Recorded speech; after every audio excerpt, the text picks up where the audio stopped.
ఆయన ఒక సామాన్య మధ్యతరగతి కుటుంబానికి చెందిన వ్యక్తి. స్వతహాగా రైతు బిడ్డ. చిన్నతనం నుంచి ఎన్నో కష్టాలు ఎదుర్కొని కార్మిక లోకానికి అంకితమయ్యారు.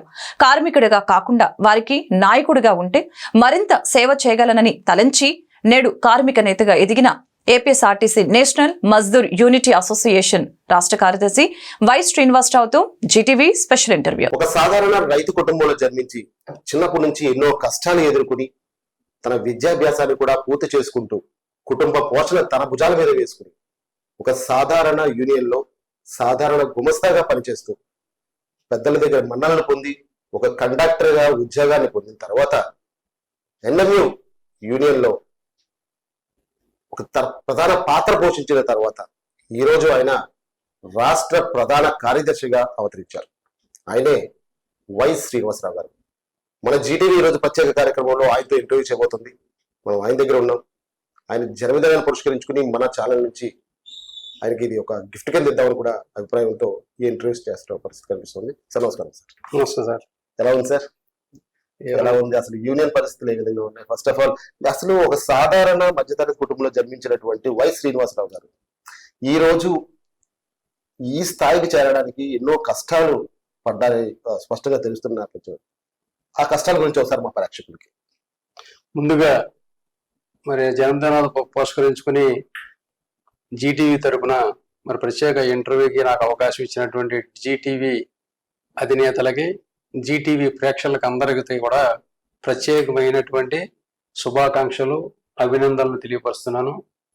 ఇవాళ ప్రధానంగా మరి జీటీ తరపున ఇంటర్వ్యూలో ఒక సామాన్య రైతు కుటుంబంలో జన్మించి అనేక కష్టాలను సవిచూసి ఇవాళ ఏపీఎస్ఆర్టీసీలో నేషనల్ మజ్దూర్ యూనిటీ అసోసియేషన్ ఈ రోజు ప్రభుత్వంలోకి వచ్చిన తర్వాత యూనిటీ అసోసియేషన్, అంతకుముందు నేషనల్ మజ్దూర్ యూనియన్ గా స్వర్గీయ రామ్మోహన్ రావు గారు యూనియన్ స్థాపించి ఇవాళ అంచెలంచెలుగా ఒక ఇండిపెండెంట్ ట్రేడ్ యూనియన్ గా ఇవాళ భారతదేశంలో ఉన్నటువంటి అనేక నేషనల్ పార్టీలు ఉన్నప్పుడు కూడా, national party associations unions Andhra Pradesh లో ఉన్నప్పటికి కూడా ఇవాళ అత్యధిక మెజారిటీతో రెండు రాష్ట్రాలు కలిసి ఉన్నప్పుడు అవని ఇప్పుడు కూడా నెంబర్ 1 అసోసియేషన్ ఇవాళ నేషనల్ మజ్దూర్ యూనియన్ అసోసియేషన్ అంటాకి ప్రధాన కారణం ఇక్కడ ఉన్నట్టు పనిచేసేటువంటి నాయకత్వం చాలా సిన్సియర్ గా, నిజాయితీగా కార్మిక సమస్యల పట్ల ఓన్లీ కార్మిక సమస్యలే నేషనల్ మజ్దూర్ యూనియన్ ఏజెండాగానే ఇవాళ పనిచేయటం వల్లే ఈ అసోసియేషన్ దినదినాభివృద్ధి చెందడం జరిగింది.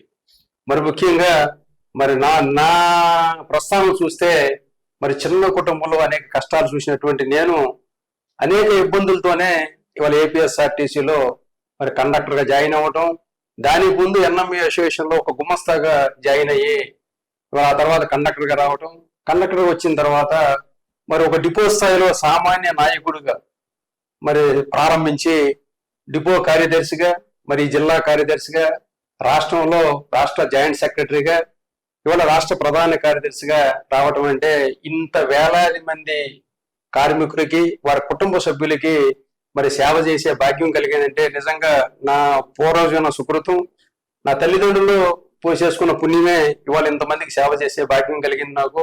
నేను ఒక నాయకుడిగా కాకుండా ఒక సామాన్య సేవకుడిలాగానే ఇవాళ కార్మిక వర్గాన్ని సేవలు అందించాలనేది ఆనాటి నుంచి ఈనాటి వరకు అదే అభిప్రాయంతో ఇవాళ పనిచేయడం జరుగుతుంది. ముఖ్యంగా ఏ కార్మికుడైనా కష్టం వస్తే నా కష్టంలాగా చూసి ఆ సమస్య పరిష్కారం అయ్యేంత వరకు నా సొంత నాకు వస్తే ఎలా ఉంటుంది అనే దానిలో ఇవాళ పరిష్కారం చేసుకుంటూ ముందుకు వెళ్తున్నాం. కాబట్టి ఈ వ్యవస్థలో నా కింద ఉన్నటువంటి అన్ని స్థాయి కమిటీలు ఇవాళ నా ఆశయాలు, నా సిద్ధాంతాలకు అనుగుణంగా వాళ్ళు పనిచేయబట్టే ఇవాళ ఈ అసోసియేషన్ ముందుకెళ్తుంది.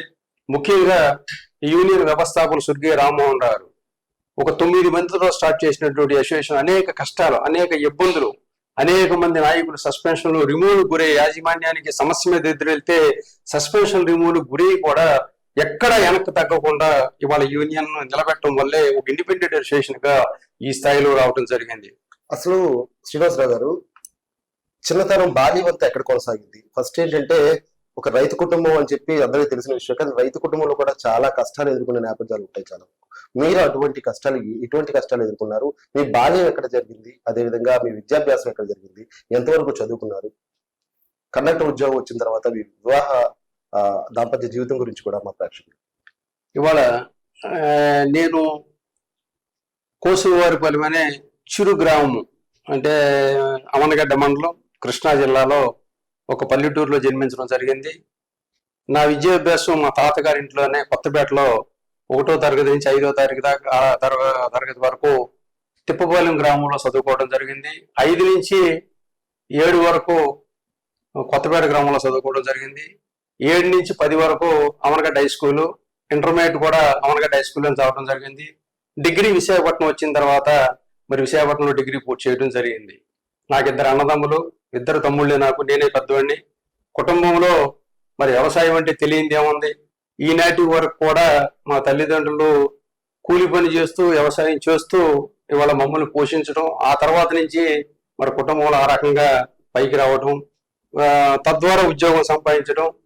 మరి ఉద్యోగం వచ్చిన తర్వాత మరి 97లో నాకు మ్యారేజ్ అవ్వటం, 2 పిల్లలు. మా పాప అయితే మరి నా కష్టాన్ని చూసో నా ఇబ్బందిని చూసో మరి వాళ్ళుగా ఎక్కడ కూడా నేను ఫీజు అంటూ కట్టకుండానే వాళ్ళు చదువుకోవటం, వాళ్ళ మెరిట్తోనే వాళ్ళకి సీట్లు రావటం.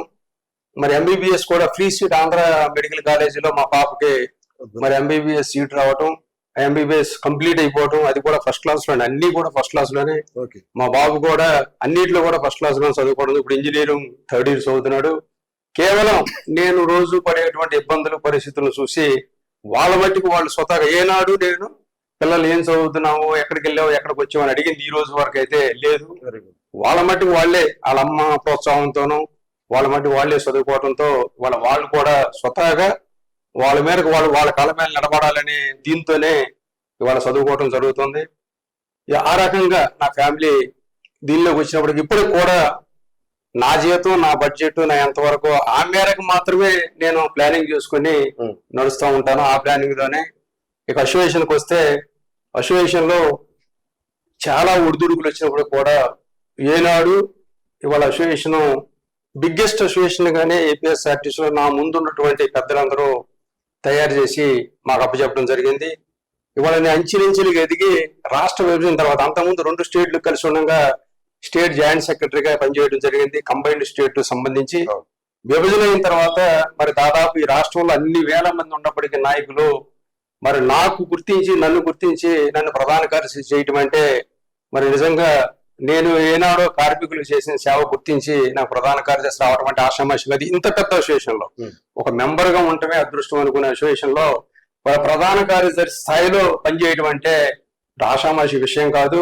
దానికి తగ్గట్టుగా నా శాయశక్తుల నేను ఎంత మేరకు చేయాలి, ఏ రకంగా చేయాలన్న దాని మీద నా శాయశక్తుల మరి ఎక్కడ లోపం లేకుండా పనిచేయడం అనేది జరుగుతుందని నేను అనుకుంటున్నాను. అందుకు దానికి నిదర్శనం అనేక అంశాలు ఎవరు సెటిల్ చేయలేనటువంటివి అనేక అంశాలు కూడా నేను సెటిల్ చేయడం జరిగింది. ముఖ్యంగా రాష్ట్ర విభజన అయిన తర్వాత దాదాపు యూనియన్ స్థాపించి 75 సంవత్సరాలు అయిన సందర్భంలో అప్పటి నుంచి ఇప్పటి వరకు స్వర్గీయ రామ్మోహన్ రావు లాంటి వాళ్ళు కూడా ఈ ఉద్యోగులకి సంబంధించి చిన్న చిన్న కేసుల మీద సస్పెన్షన్ చేస్తున్నారు, రిపోర్ట్ చేసేస్తున్నారు. అసలు కుటుంబాలు రోడ్డు మీద పడిపోతున్నాయి, కోర్టులకు వెళ్ళలేని పరిస్థితి, చిరు జీతాలతో ఇబ్బంది పడుతున్నారు. అది కండక్టర్, డ్రైవర్, శ్రామిక్ ఈ కేటగిరీకి సంబంధించి ఏదైతే ఇబ్బందులు పడుతున్నారు వాళ్ళకి ఉద్యోగ పద్ధతి అనేది కావాలి. పక్క రాష్ట్రాల్లో ఉన్నటువంటి ఉద్యోగ పద్ధతి కూడా మన దగ్గర లేదని చాలా పోరాటాలు చేయడం జరిగింది, చాలా పెద్ద పెద్ద ఉద్యమాలు చేయడం జరిగింది. అయినా పూర్తి స్థాయి ఉద్యోగ పద్ధతి అనేది సంపాదించలేకపోయారు. ఆనాటి ఉన్నటువంటి నాయకత్వం దగ్గర నుంచి అనేక పోరాటాల్లో మేము కూడా పాల్గొన్నాం అప్పుడు. కానీ అదృష్టం నేను ప్రధాన కార్యదర్శి అయిన తర్వాత మరి ఆ కేసులు కానీ వివరాలు కానీ అన్ని తీసుకుని పంచాయతీ ప్రెసిడెంట్ దగ్గర నుంచి రాష్ట్ర ముఖ్యమంత్రి వరకు ఇవాళ ఆర్టీసీలో ఉన్నటువంటి ప్రజలు ఎదుర్కొనే ఇబ్బందులు ఏంటి, వర్కర్లు ఎదుర్కొనే ఇబ్బందులు ఏంటి అనేది, ఆర్టీసీని ఎలా బలోపేతం చేయాలనేది బుక్లెట్ లాగా తయారు చేసి అందరికి ఇచ్చి ఇవాళ ప్రభుత్వంతో కమిటీ ఏర్పాటు చేయించి 2017 సంవత్సరంలో కమిటీ ఏర్పాటు చేయించి ఆనాటి ఉన్నటువంటి డీజీపీ ప్లస్ ఆర్టీసీ ఎండి సాంబశివరావు గారి ఆధ్వర్యంలో ఈ పనిష్మెంట్ విధానం మీద కమిటీ వేయండి అని చెప్పి అధికారులతో కమిటీ వేయించి మరి ఆయన ఆ తర్వాత డీజీపీకి వెళ్ళిపోవటం, మళ్ళీ బాలకొండయ్య గారు రావటం, ఆయన ఆధ్వర్యంలో ఈ ఆర్టీసీ చరిత్రలో ఆర్టీసీ పుట్టిన కాడి నుంచి ఈనాటి వరకు లేనటువంటిది కండక్టర్, డ్రైవర్, మెకానికులు, మిగతా చిన్న చిన్న క్యాడర్ సంబంధించి ఏదైనా కేసులు వస్తే వాళ్ళ యొక్క సీనియారిటీ, వాళ్ళ యొక్క నిజాయితీ, వాళ్ళ యొక్క సిన్సియారిటీ, ఆ స్పాట్ లో జరిగినటువంటి పరిస్థితుల పరిణామాలు దృష్టిలో పెట్టుకుని సస్పెన్షన్ రిమూవల్ అనే పదము అని లేకుండా 1/18 అనే సెట్లో ఇప్పించడం అనేది మరి నా హయాంలో మా నేషనల్ మజ్దూర్ యూనిట్ అసోసియేషన్ ఆధ్వర్యంలో నడవటం అనేది నిజంగా గొప్ప విషయం. ఉద్యోగ భద్రత హ్యాపీ, చాలా మంచి పొజిషన్ తీసుకొచ్చారు. కానీ ఆరోగ్య భద్రత దృష్ట్యా కూడా ఎటువంటి అడుగులు ముందుకు వేస్తున్నారు ఎన్ఎంయూ తరఫున?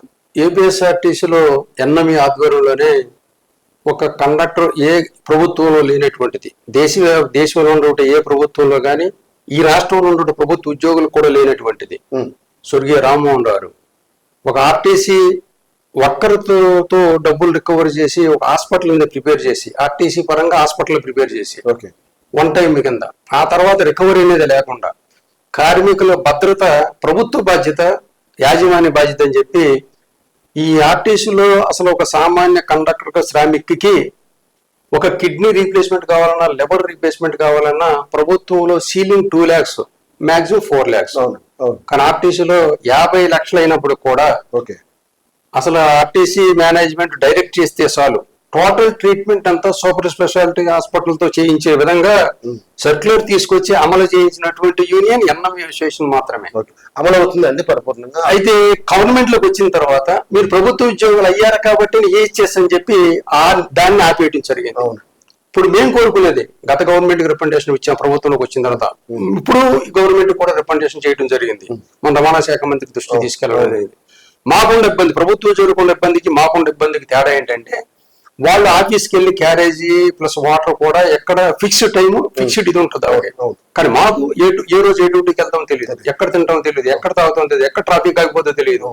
రకరకాల వాటర్ రకరకాల ఫుడ్ వల్ల వచ్చే అనారోగ్యంతో ఎక్కువ శాతం అనారోగ్యంలో మన ఆర్టీసీ కార్మికులు ఉంటున్నారు. కాబట్టి ఆ ఈహెచ్ఎస్ అనేది సాఫ్ట్వేర్ లో ఏ హాస్పిటల్కి ఏహెచ్ఎస్ ఉంది, ఏ హాస్పిటల్కి ఆ జబ్బు ఉంది అనేది తెలుసుకోగలిగినటువంటి పరిణితి సామాన్య conductor driver minimum education qualification ఉన్నారు కాబట్టి వాళ్ళకంత అవగాహన లేదు. దానివల్ల ఏమవుతుందంటే సడన్ గా ఎక్కడ తీసుకెళ్ళినా డబ్బులు కట్టేసి ఆ ట్రీట్మెంట్ సరిగా అందక డబ్బులు వీళ్ళ చేతిలో లేక మరణాలు జరిగేటువంటి పరిస్థితి ఎక్కువ అవుతుంది. దాని దృష్ట్యా ఆ ఈహెచ్ఎస్ అనేది పక్కన పెట్టేసి పాత మాకు ఎలా ఉంది ఏపీఎస్ఆర్టీసీలో అసలు ₹1 కూడా రికవరీ లేకుండా ఉంది. మేమేం కోరుకున్నాం అంటే పోనీ ₹240 మా దగ్గర నుంచి రికవరీ చేస్తుంది నెలలో ఒక గవర్నమెంట్, పోనీ ఆ డబ్బులే ఫండింగ్ పెట్టి ఆర్టీసీకి ఇచ్చి పాత సీలింగ్ లేనటువంటి అసలు ఏ జబ్బుకి ఏదైనా సరే ఫ్రీ ట్రీట్మెంట్ జరిగేటువంటి వ్యవస్థ ఏదైతే ఉందో కార్మికులకి ఆరోగ్యం చూసుకోవాల్సిన బాధ్యత యాజమాన్య ప్రభుత్వం కాబట్టి ఆ ట్రీట్మెంట్ తిరిగి పునరుద్ధరించండి అనే డిమాండ్ నడుస్తుంది. తప్పనిసరిగా అది సాధిస్తామనే నమ్మకం అయితే ప్రగాఢంగా ఉంది. మా అసోసియేషన్ పరంగా కీలకమైన బాధ్యత దానిలో తీసుకుంటామని కూడా ఈ సందర్భంగా మీ దృష్టికి తీసుకొస్తున్నాను. తప్పనిసరిగా రెండో అంశం ఇవాళ టెన్షన్ ఎక్కడెక్కడైతే చాలా మంది డ్రైవర్ కండక్టర్ స్టీరింగ్ మీద పడిపోతున్నారు, చనిపోతున్నారు. దానికి కారణం కింద స్థాయిలో ఉన్నటువంటి డ్యూటీస్కి వచ్చేటప్పుడు పెట్టేటువంటి టెన్షన్స్, ఇబ్బందులు, లీవ్ దొరుకుతుంది లేదా, అసలు అనారోగ్యం వస్తే ఏమవుతుంది, నా ఫ్యామిలీ ఏంటి, నా పరిస్థితి ఏంటి, ఈ రూట్ ఏంటి, ఈ బస్సు ఏంటి, రోజుకో రకంగా మార్చేసి విపరీతమైనటువంటి కొన్ని టెన్షన్స్ వల్ల వర్కర్ ఏదైతే విపరీతం టెన్షన్ పడుతున్నాడో దాని వల్ల ఇబ్బంది జరుగుతుంది.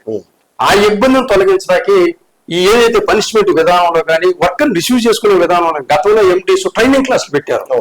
అసలు అధికారులు వేరు సూపర్వైజర్లు వేరే పద్ధతి వద్దు, ఇద్దరు సమానంగా కలిసి పనిచేయాలి, మనంతా ఒకే దీని మీద ఉండాలి.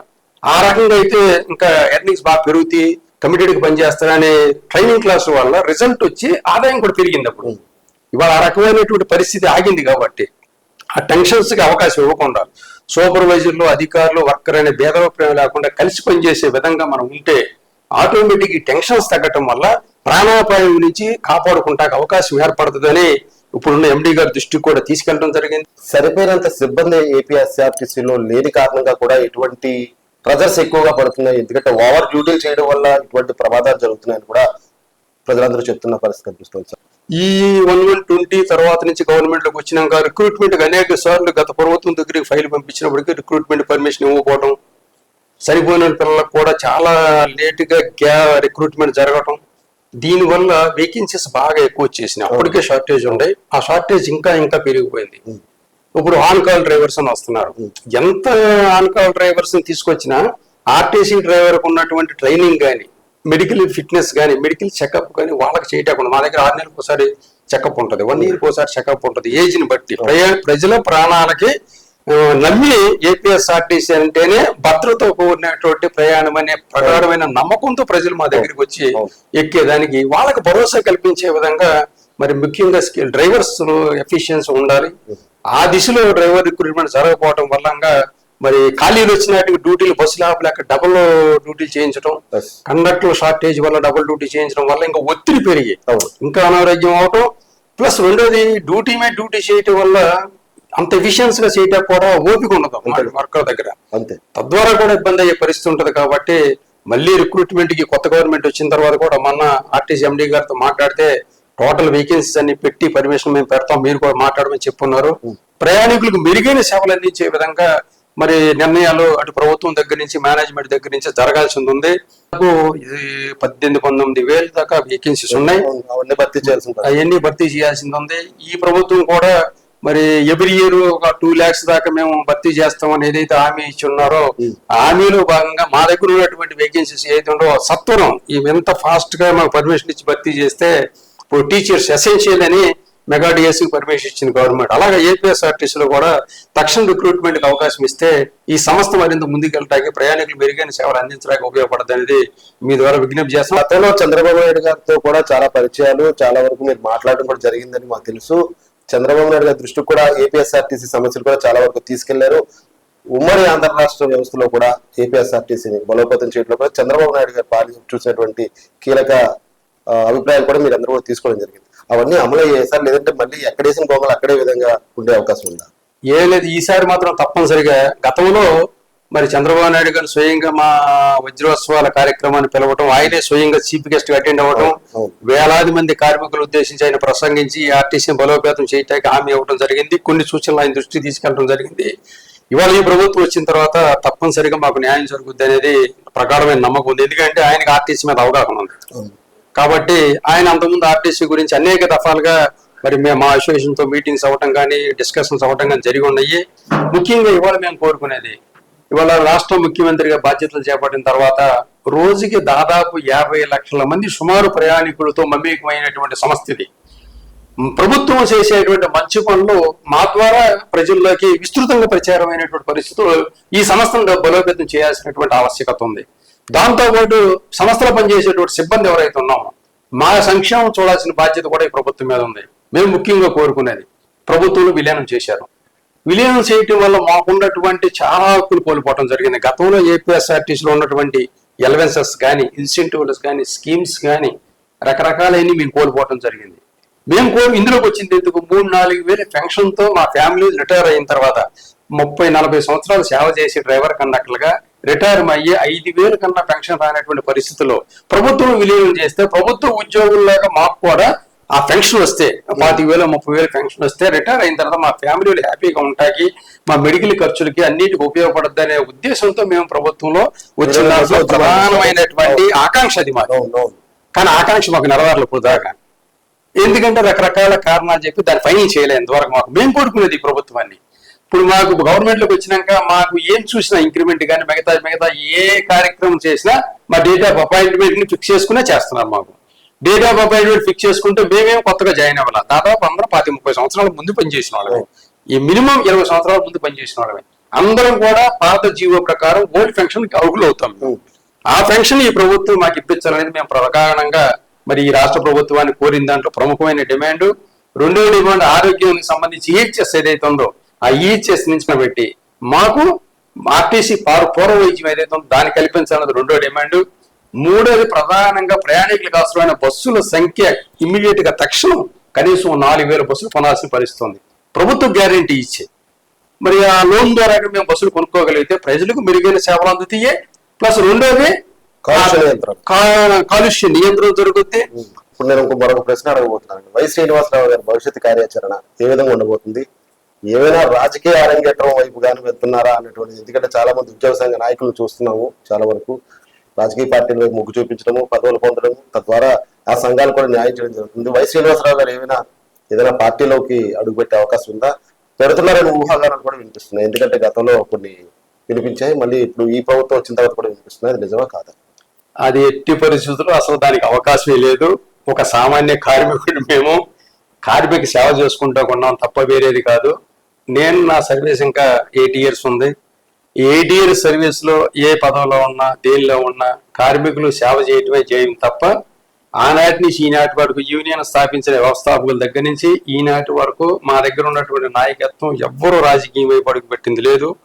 రాజకీయం ఏ పార్టీ వచ్చినప్పటికీ ఆ పార్టీతో అనుగుణంగా గవర్నమెంట్ ఇమేజ్ పెంచడానికి, మా ఆర్టీసీ పరిస్థితి పటిష్టం చేసుకోవటానికి, ఉద్యోగుల సమస్యలు పరిష్కారం చేసుకుంటానికి మాత్రమే మా నాయకత్వం లాబింగ్ కానీ మా నాయకత్వం వాళ్ళతో చొరవ తీసుకునే పరిస్థితి ఉంటుంది తప్ప మేము ఎట్టి వరుసలో రాజకీయం పార్టీల్లో కానీ లేదా ఇంకో దాంట్లోకి వెళ్ళే ఆలోచన ఇప్పుడు కాదు, భవిష్యత్తులో కూడా లేదు. అంత స్థాయి మాకు లేదు. మా రాజకీయ పరిస్థితి చూస్తే మీకు తెలియనియం కాదు. కోట్లు ఉంటే కానీ రాజకీయం లేదేంది. మేము కోట్లు కాదు కదా, లక్షలు కూడా ఇచ్చేసే చాలా మంది అప్పుడప్పుడు కొన్ని ఊహగా అనిపిస్తుంది. చాలా మంది ఆరోపణలు కూడా చేస్తున్నారు. వై శ్రీనివాసరావు గారు ఎలక్షన్ టైంలో, ఈ ఎలక్షన్ యూనియన్ ఎలక్షన్ టైంలో చాలా వరకు డబ్బులు అవినీతికి పాల్పడ్డారు, కార్మికుల సొమ్ముని స్వాహా చేశారు. ఈ రోజు శ్రీనివాసరావు గారి లైఫ్ స్టైల్ మారిపోయిందంటే కారణం ఆ ఎలక్షన్ అని చెప్పి చాలా మంది చెప్తుంటారు. దీని గురించి మీరు ఏం క్లారిటీ ఇస్తారు సార్? డైరెక్ట్ గా సహజంగా ఇప్పుడు నన్ను దేనిలోనూ విమర్శించలేని వాళ్ళు, వేరే రకమైనటువంటి ఎక్కడా దొరకనటువంటి ఒక వర్కర్ తాకట్టు పెట్టాడు, ఒక వర్కర్కి ఇబ్బంది కలిగించాడు, పాలసీలో రాజీ అయ్యాడు, యాజమాన్య దగ్గర రాజీ అయ్యాడు, మేనేజ్మెంట్ దగ్గర గవర్నమెంట్ దగ్గర రాజీ అయ్యాడు అనే పరిస్థితి చెప్పలేని వాళ్ళు ఫ్రీగా మాట్లాడటానికి ఏముంటదంటే అవినీతి, అంతే, వేరేది లేదు. మా దగ్గర అంత పారదర్శకంగా ఉంటది. Every state committee 3 months meeting చేస్తాం. అకౌంట్స్ ఉంటాయి, accounts up to date approval ఉంటాయి, డిపో స్థాయిలో అకౌంట్స్ అప్రూవల్ ఉంటాయి, జిల్లా స్థాయి నుంచి వచ్చారు కాబట్టి అకౌంట్స్ అప్రూవల్ ఉంటాయి. ఒక సిస్టమేటిక్ బైలా ఉంటది మా దగ్గర. ఎవ్రీ ఇయర్ గవర్నమెంట్ సబ్మిట్ చేయాలి. మేము పైసా టు పైసా లెక్క ఉంటది. మేము బయట నుంచి వసూలు చేసేది ఏమి ఉండదు. కేవలం మా మెంబర్షిప్, మా బైలా, దాని దగ్గర నుంచే మా అసోసియేషన్ గా.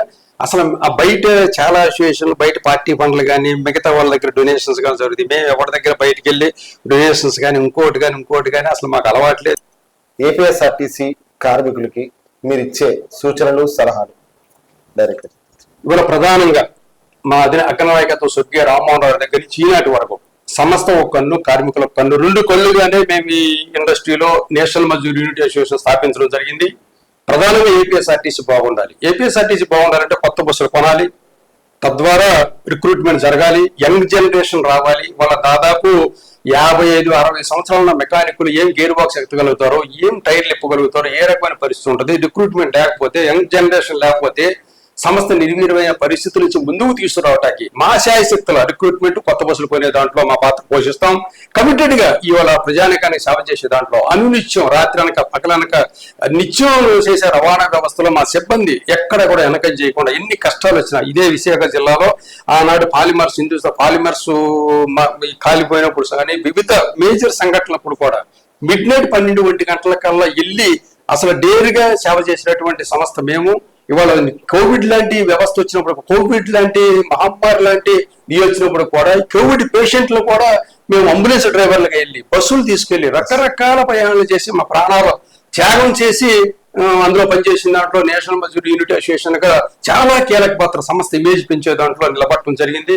ఇవాళ ఉద్యోగులకు సంబంధించి ఇవాళ ఆర్టీసీ యాజమాన్యాన్ని కానీ ప్రభుత్వానికి కోరేది ఒకటే, మేము ఉద్యోగులకు సంబంధించి ఓల్డ్ పెన్షన్ స్కీమ్ అమలు చేయాలి. మాకు రిటైర్మెంట్ తర్వాత మాకు ఇంకా వేరే ఇది లేదు. మాకు ఈ పిఎఫ్ ఐర్ పెన్షన్ వచ్చిన దాంట్లో ₹1,00,000 డబ్బులు కట్టలేక చాలా మంది ఇబ్బంది పడే పరిస్థితులు ఉన్నాయి. రెండోది రిక్రూట్మెంట్ అనేది జరగాలి. మూడోది వల్ల మా ప్రమోషన్ సంబంధించి దాదాపు 3-4 సంవత్సరాల నుంచి ప్రమోషన్స్ అయిపోయి, ప్రమోషన్స్ సామాన్య కార్మికుడికి రిటైర్ అయ్యేదాకా రావడమే కష్టం. అలాగే ప్రభుత్వం అని చెప్పి ప్రమోషన్స్ ఏదైతే పెండింగ్ పెట్టారో ప్రమోషన్స్ అన్ని మరి తక్షణ ఇప్పించాల్సిన పరిస్థితి ఉంది. ఇవాళ ముఖ్యంగా వివిధ కేటగిరీకి సంబంధించినటువంటి ఏదైతే ఈ 1/90 సర్క్యులర్ అనేక కష్టాలు పడి పక్క రాష్ట్రాలు, మిగతా రాష్ట్రాల్లో ఉన్నటువంటి సర్క్యులర్ తెచ్చి ఆ సర్క్యులర్కి అనుగుణంగా సీనియారిటీ సిస్టాన్ని తగ్గట్టుగా వాళ్ళ పనిష్మెంట్ విధానం ఉండాలని దాన్ని ఏదైతే నిలుపుదల చేశారో తక్షణం 1/19 సర్క్యులర్ ఇంప్లిమెంట్ చేసి ఉద్యోగులను అభద్రతా భావం, ఉద్యోగుల కుటుంబాలు రోడ్డు పడే పరిస్థితికి ఏదైతే బాసన కలుగుతుందో, కొంతమంది అధికారుల నిర్ణయాల వల్ల ఇబ్బంది కలుగుతుందో ఆ సర్క్యులర్ తక్షణం అమలు పరిచే విధంగా ఇవాళ ఉండాలని చెప్పి యాజమాన్యాన్ని కూడా విజ్ఞప్తి చేస్తూ, ఇవాళ ఏదైతే ముఖ్యంగా ప్రైవేటు ట్రావెల్స్ తట్టుకుని ఆ పోటీకి తగ్గట్టుగా మన ఏపీఎస్ఆర్టీసీ ముందుకెళ్లాలంటే లేటెస్ట్ టెక్నాలజీతో పాటు ఇవాళ ఏదైతే కార్గో ప్రవేశపెట్టడం జరిగింది ఏపీఎస్ఆర్టీసీలో, మనకున్న రవాణా వ్యవస్థ పల్లెటూరు కూడా ఇవాళ సాయంత్రం ఇస్తే రేపు వెళ్ళేటువంటి వ్యవస్థలో కార్గో ఏదైతే స్థాపించబడింది, ఇప్పుడు వచ్చే ఆదాయం కన్నా ఇంకా కమిటెడ్ గా ఆర్టీసీ వర్కర్లు పెట్టిగా అందులో చేస్తే దాదాపు ఇంకా డబల్ ఆదాయం పెరిగే విధంగా ఇవాళ కార్గో వ్యవస్థ ఏదైతే ఉందో దాన్ని కూడా మా చూసిన మేరకే, మా అసోసియేషన్ చూసిన మేరకే ఇవాళ కార్గో స్థాపించడం జరిగింది. దాన్ని అమలు చేయాల్సిన బాధ్యత, ముఖ్యంగా సరిపోయిన పిల్లలకు ఉద్యోగాలు లేవు, వాటిని ఇమీడియట్ గా తక్షణం ఏదైతే కొంతమంది పెండింగ్ ఉన్నాయి వాటిని ఇచ్చే విధంగా ఇవాళ మెడికల్ అండ్ ఫిట్ సామాన్య ఇప్పుడు ఆర్టీసీలో 10-30 సంవత్సరాలు పనిచేస్తున్నాం.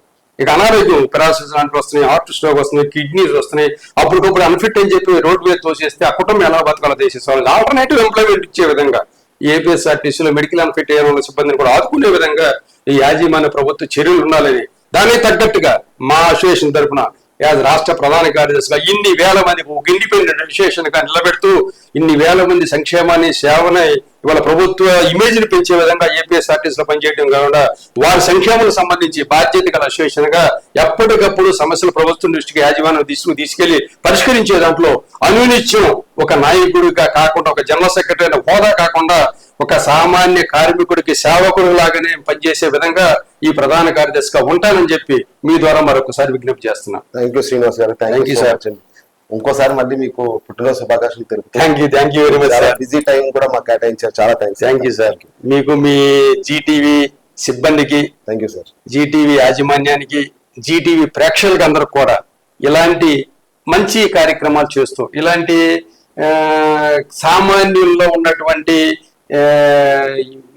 ఏదైనటువంటి ఫోకస్ చేసే విధంగా ఇప్పుడు నేను ఒక సామాన్య కార్మికులకు లీడర్, నేను ఇప్పుడు కార్మికులు పడే ఇబ్బందులు కానీ నాలో ఈ కష్టపడి వచ్చినటువంటి పరిస్థితులు 10 మందికి తీసుకెళ్లే విధంగా జీటీవీ చేసే ప్రయత్నంలో మరి మీరు కూడా అందరూ దాన్ని ఇంకా మరింత ఆ ఛానల్ ముందుకు తీసుకెళ్లే విధంగా మీ సహకారం కూడా అందించాలని APSRTC national Mazdoor unity association తరఫున మీకు, అదేవిధంగా నేషనల్ మజ్దూర్ యూనిటీ అసోసియేషన్ పనిచేసే మరి వివిధ స్థాయి కేడర్లకు, కార్యకర్తలకు, కార్మికులకు, సోదరులందరికీ నేను రాష్ట్ర ప్రధాన కార్యదర్శిగా నా ఈ పుట్టినరోజు సందర్భంగా మీ అందరికి కూడా మరొకసారి హృదయపూర్వక ధన్యవాదాలు, కృతజ్ఞతలు తెలియపరుచుకుంటూ ఎప్పుడూ మీ సేవకుల్లాగా పనిచేస్తానని హామీ ఇస్తూ సెలవు తీసుకుంటున్నాను. Thank you so much. Thank you. ఇది చూసాం కదా, రాష్ట్ర కార్యదర్శి హోదా కాదు, సామాన్య కార్మికుడికి సేవకుడిగా ఉంటాను, సంస్థ అదేవిధంగా కార్మికుడు 2 కళ్ళుగా భావిస్తూ ముందుకు వెళ్తాను. ఇటువంటి రాజకీయ ప్రలోభం కానీ లేదంటే ఇతరత్ర కారణాలతో కానీ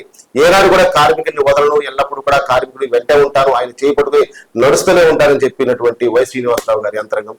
మరో తిథిలో మళ్ళీ మీ ముందుంటాను. అంతవరకు సెలవు. నమస్కారం.